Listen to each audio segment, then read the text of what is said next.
Alright guys, they say you can't grow good grass in bad soil. This is true. Your soil is a starting point for the lawn that you've always dreamed of. You always have to consider your soil structure, your pH, and the nutrients that will be available to the plant to use. First, let's talk about the soil structure.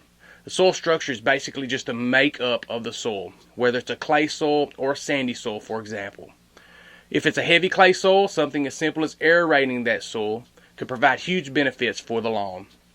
Roots have to have the oxygen to breathe, and if the soil's too compacted, the roots can't get the air they need to thrive or even sometimes survive. Sandy soils, however, will leach out faster than these clay soils.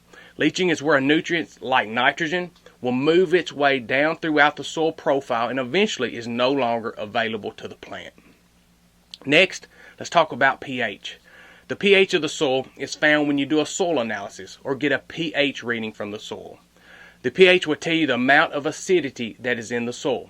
Some soils are acidic and some soils are alkaline. If your soil is too acidic or too alkaline, the nutrients in that soil won't even be available for the plant to use. And you won't truly know your pH unless you spend the time and money to find out. But don't freak out, it's really not that expensive. But to know the pH you need, you must consider the turf grass you're dealing with and the ideal pH for that turf. For example, if you're going to have a Bermuda lawn, the ideal pH on a scale from 1 to 10 is a 6.5. Centipede grass, on the other hand, it's a 5.0. Always check your pH and you'll learn a whole lot about what you need to do moving forward.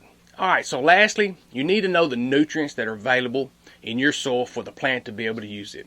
There are nutrients in the soil naturally. On your soil analysis, it will provide specific information about how prevalent these nutrients are in your soil. Look for the deficiencies and correct them as needed. An example of this would be a soil that's lacking potassium. It may leave the lawn looking poor or weak. This macronutrient called potassium can be applied in a granular or a liquid form to help with the overall root strength of the plant. I know this whole analysis thing seems like a lot to take on. I get it. But trust me, it's not rocket science, so don't get too overwhelmed. And you'll certainly be glad that you spent the time and money to find out these analytics about the yard when you can finally see the results.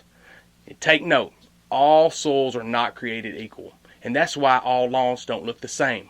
One neighbor's lawn on this side of the road gets this kind of response. Maybe right next door to it, this lawn gets a totally different response. This could be a direct reflection of something going on beneath the soil surface. Out of sight, out of mind, right? I don't think so. Not under our watch.